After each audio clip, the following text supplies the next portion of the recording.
Imagine being called a traitor, not by your enemies, but by those who should be your strongest allies. Archbishop Carlo Maria Viganò, the former papal nuncio to the United States, has just dropped a bombshell on the traditional Catholic world. His target? 3 of the most prominent conservative cardinals in the Church: Gerhard Müller, Robert Sarah, and Raymond Burke. His accusation? They're not really opposing the destruction of the faith. They're controlled opposition. Müller, Sarah, and Burke effectively constitute a controlled opposition, Vigano writes. Their role is to contain the hemorrhage of Catholics caused by the conciliar revolution, deluding the faithful into thinking that it is possible for 2 opposing entities to coexist within the same institution. The charge is devastating.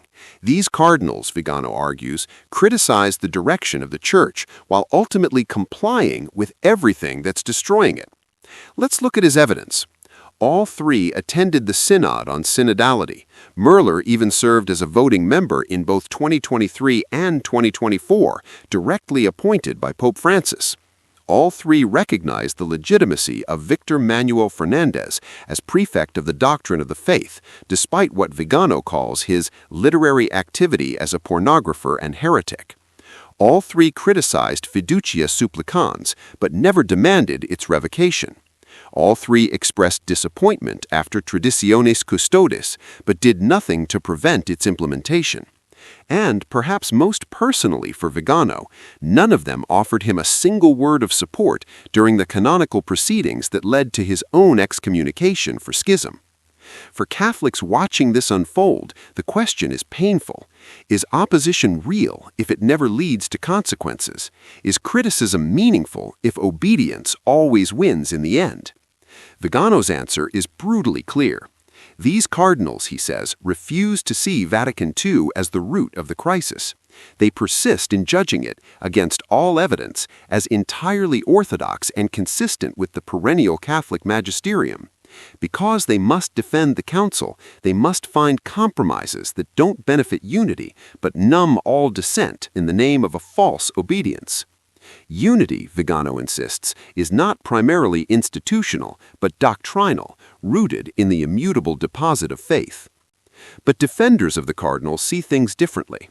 Cardinal Müller, they point out, has written extensively defending the Eucharist, warning against heresy, and challenging interpretations of Amoris Laetitia that undermine Catholic teaching.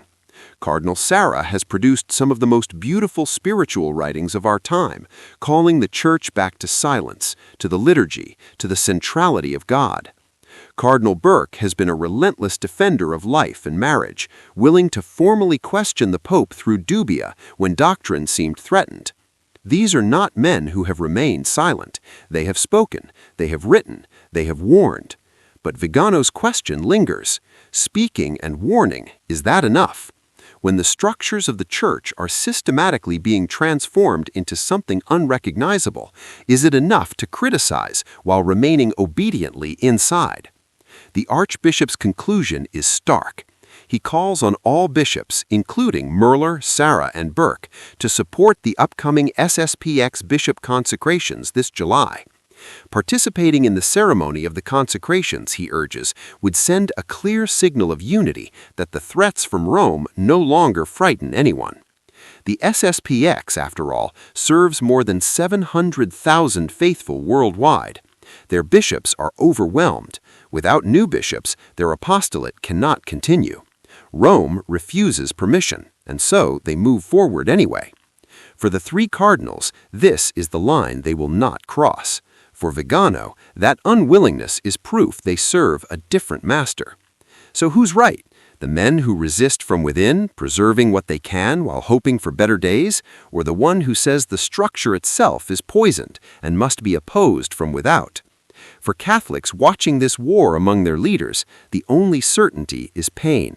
When the shepherds turn on each other, the sheep don't know which way to run.